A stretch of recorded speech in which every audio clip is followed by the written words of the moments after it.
Salut à toi le home studiste, je suis Damien Biel du blog Mixage en Home Studio. Dans cette vidéo, c'est un petit tuto pour fabriquer des panneaux acoustiques. Donc c'est les panneaux que tu peux voir derrière moi et sur les côtés.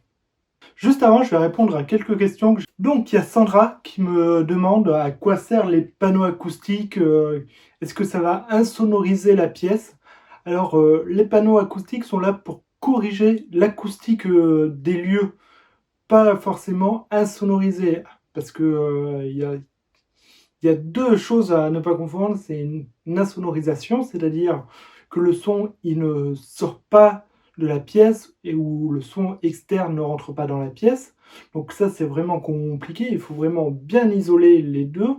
Et ça, c'est pas de l'isolation, c'est juste du traitement acoustique. Donc ça va permettre à réduire certains problèmes acoustiques, comme des fréquences, comme des réverbérations, ou des fréquences qui sont un peu trop présentes. Donc en fonction du panneau acoustique, plus le panneau va être épais, plus on va absorber des fréquences qui vont rebondir graves. Donc moi, je les ai fait de 20 cm de large pour descendre à peu près vers 500 Hz et avoir quelque chose de confortable à 500 Hz. Donc il va falloir que je te fasse une vidéo pour expliquer tout ça, tout ce qui est l'acoustique, comment ça fonctionne. Donc je vais faire une vidéo sur la chaîne YouTube.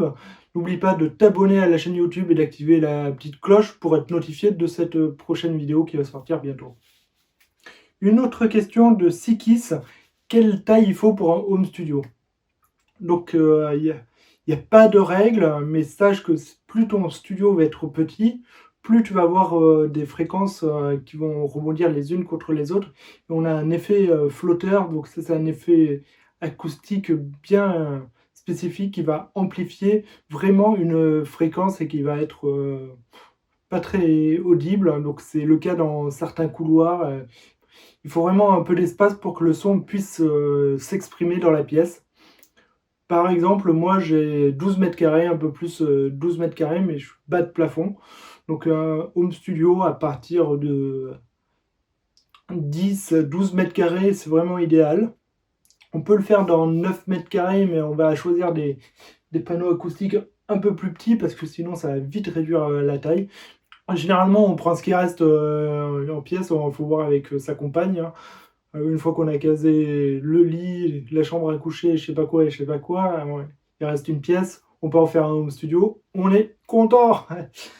Donc Damso qui me demande si on peut faire des traitements acoustiques avec de la mousse de matelas. Bah, j'en vois pas d'inconvénient. Après, ça va dépendre de ton matelas, ça va dépendre de la mousse, du coefficient d'absorption, donc il faudrait faire des études. Mais ça dépend de ta pièce aussi. Mais en gros, ça va que absorber certaines fréquences plus ou moins bien. Donc il n'y a pas d'inconvénient. Et pour la petite anecdote, il y a certains artistes, quand ils sont en manque d'inspiration, ils vont dans des hôtels au Japon ou je sais pas où pour retrouver l'inspiration. C'est dans un reportage que j'ai vu sur Netflix, je crois que c'est sur Necfeu, qui fait ça, où il enregistre vraiment dans un placard. Et les mecs, ils ont mis les matelas carrément pour pouvoir absorber le son et ne pas avoir la réflexion de Nekfeu quand il chante. Donc c'était la petite anecdote. Et d'autres questions de Rachel. Quel tissu j'ai choisi? Donc ça c'est du tissu de rideau fin. Quel tissu on met? Du coton, de la feutrine ou peu importe, même de la toile de jute. Le plus important, c'est qu'il faut que ça laisse passer l'air. Donc les masques, par exemple, les masques pour le Covid, si on met un briquet devant et qu'on souffle, il ne faut pas que la flamme s'éteigne. Et bien là, c'est le contraire. Si on met le tissu et le briquet, il faut que la flamme elle s'éteigne quand tu souffles. Donc la dimension des panneaux acoustiques, là je mettrai les formules dans la description. Et il faut savoir que plus le panneau est épais, plus il va absorber dans les basses fréquences. Donc les panneaux épais comme ça va absorber dans les 5-6 kHz, etc. Donc je te mets la formule en dessous. Donc ça c'est pour l'épaisseur du panneau. Après la taille, moi j'ai fait du 60 par 60 parce que les plaques de mousse qu'on achète, les plaques d'isolation qu'on achète chez Castorama ou autres, elles font généralement 120 sur 60. Donc on peut faire des panneaux de 120 sur 60 ou de 60 sur 60. Et oui, sur les traitements acoustiques, là on peut voir que j'en ai tout autour. J'en ai pas encore mis au-dessus, ni en dessous. Mais il faut aussi traiter acoustiquement dans cette dimension. Donc en dessous c'est facile, on met un tapis.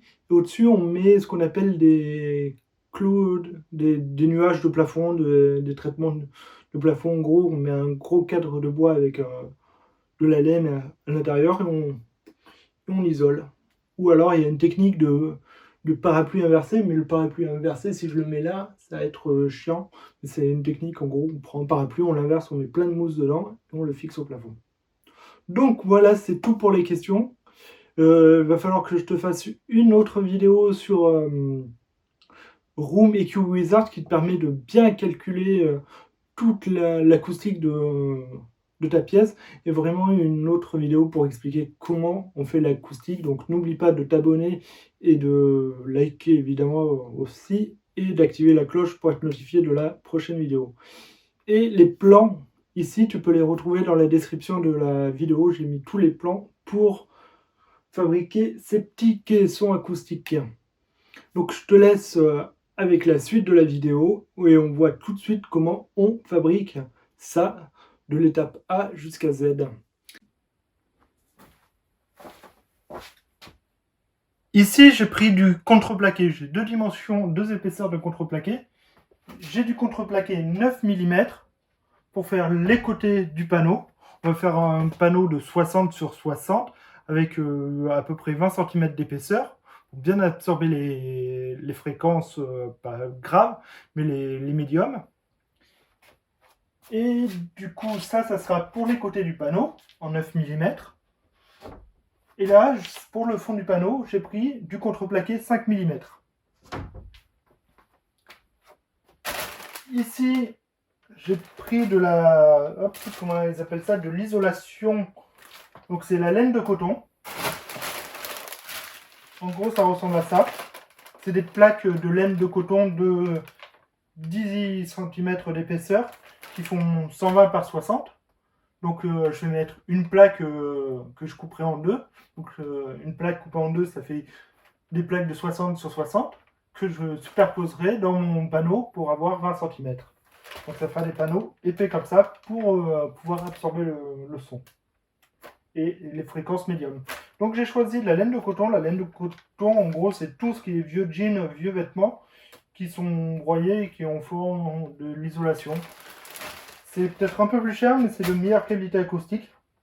Par rapport à la laine de roche, déjà, c'est beaucoup plus neutre en termes de toxicité. On peut le couper sans masque, sans rien, et en ce moment on sait très bien qu'avec les masques c'est chiant.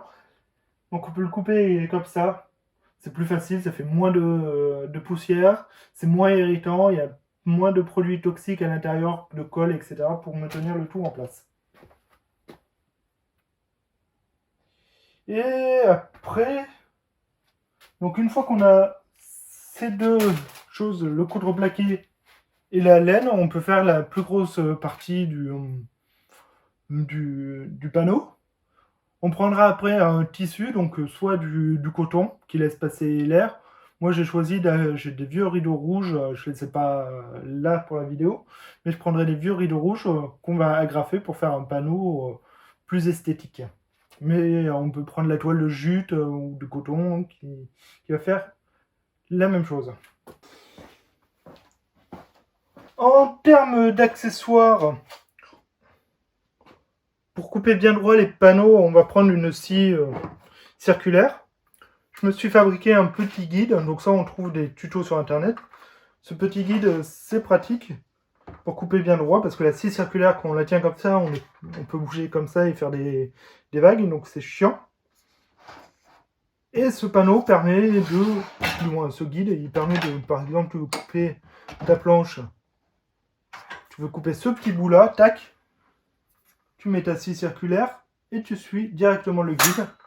C'est hyper pratique, il y a plein de tutos sur internet pour fabriquer des guides scie circulaire. Et moi je voulais les maintenir avec des étaux comme ça, sur les deux. Pour maintenir ça sur le contreplaqué et couper ça à la bonne dimension. Ici, bon ben, un petit réglé, une équerre à mettre et un crayon papier pour noter les dimensions. Un petit cutter, c'est toujours pratique. Et pour assembler les petites plaques, donc tout simplement des petites pointes. Je crois que c'est... Non, c'est des... Là-dedans, j'ai un peu de pointe à tête plate et à tête d'homme. Donc marteau. Une lime pour enlever les échardes. Et de la colle à bois. Donc, voilà. Pour les plans, je vais prendre des plans issus de la BBC. Donc, c'est des plans standards. Je te mettrai un modèle. C'est des plans standards. Je te mettrai un modèle dans le lien de la vidéo. Sachant que moi, je vais faire la BBC, c'est anglais. Donc, les mesures vont être anglaises. Donc, ça va être en pouces et en pied, en inch et en feet. Donc moi je vais les faire en système métrique. Donc les panneaux, comme je te dis, c'est du 60 sur 60 sur du 20 d'épaisseur. Et après, c'est à toi de t'adapter. Tu peux faire des panneaux de 120 sur 60 si tu veux. Donc là, ça fait ça, du 120 sur 60, ça fait des panneaux grands comme ça à peu près. Parce que là, c'est 122 de long sur 61 cm. Donc ça fait des panneaux comme ça. Et moi, ils vont faire la moitié de ça. Je vais en faire plusieurs, 6 normalement, pour tout mon home studio. Tac. Donc maintenant, on va passer à la phase de découpe pour découper les différents éléments.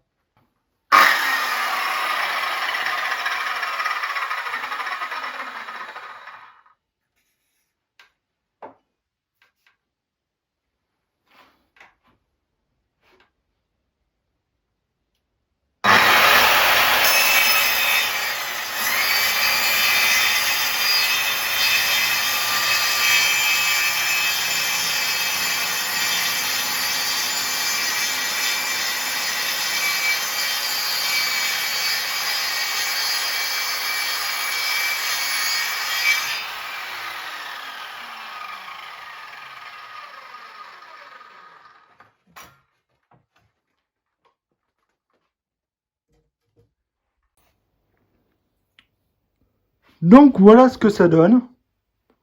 Vite fait, on a le caisson, les planches qui sont clouées. Donc j'ai fait deux petites planches, une planche de 58 cm et 2 mm et une autre planche de 60. Ici 58 encore et là 60, afin de bien pouvoir les intercaler et prendre ici pour que ça fasse 60 de l'extérieur. Donc j'ai pris l'épaisseur de celle-là que j'ai retranché 2 fois à la longueur de celle-là. Donc c'est pour ça qu'on est à 58,2 au lieu de 60 cm. Le fond c'est du 5 mm d'épaisseur. Et après on entasse la laine à l'intérieur. Donc là il y a 2 épaisseurs. Comme on peut voir, une épaisseur, il y en a une autre dedans. Et il n'y aura plus qu'à les habiller autour avec du tissu qui laisse passer l'air. Donc soit du tissu de rideau pas trop épais, soit du tissu du simple coton. Et voilà le résultat une fois que c'est habillé. Donc c'est pas parfait en termes d'habillage. On peut voir qu'on a des plis ici. Pourtant j'ai utilisé le fer à repasser. Il faut bien tendre la toile. C'est pas évident. Mais bon, ça fait l'affaire. Hop, si je peux gommer les petits plis, je vais essayer. Tac. Donc l'envers du décor, c'est là où c'est plus compliqué. On agrafe et on tend la toile. Donc là où j'ai galéré, c'est pour les coins. Je ferai mieux au prochain caisson. Voilà, voilà. Donc, maintenant, tu sais comment faire un caisson acoustique. Il suffit de suivre un peu ce tuto. Et tu verras, c'est assez simple à faire si tu es un peu bricoleur. Sinon, tu peux évidemment en acheter. Sinon, évidemment, tu peux en acheter et ça sera. Et sinon, évidemment, tu peux en acheter des tout faits, mais c'est moins drôle. Donc, je te laisse. J'ai encore 5 autres questions comme ça à faire. Je te dis à la prochaine pour une nouvelle vidéo. En attendant, like la vidéo, abonne-toi à la chaîne et télécharge les guides gratuits qui sont dans la description de cette vidéo ou dans le i comme info. Allez, ciao, à plus.